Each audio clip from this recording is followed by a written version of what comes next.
Ouais. Le gros cliché, c'est les personnes éloquentes sont des beaux parleurs. Et je comprends pourquoi il y a ce cliché. Tout cliché, d'ailleurs, c'est une exagération d'une réalité.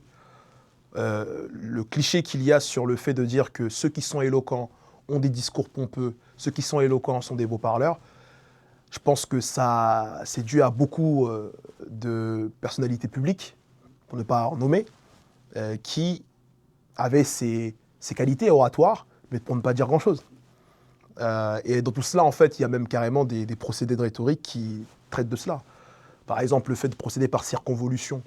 C'est le fait de parler, pour combler, parce que c'est une stratégie pour faire gagner du temps.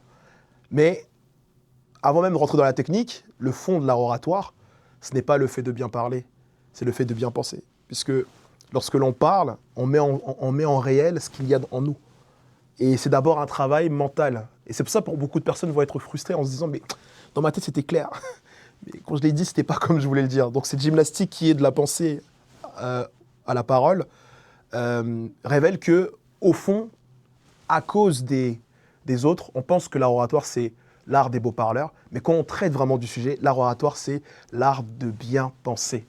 Et comme on pense, comme ce que l'on pense constitue une grande part de notre identité, finalement, c'est l'art aussi d'exister. Et à travers les mots, on essaye d'habiller nos pensées, de montrer sous de beaux jours ce que l'on pense réellement. Donc ça à aucun moment travestir ce que l'on pense.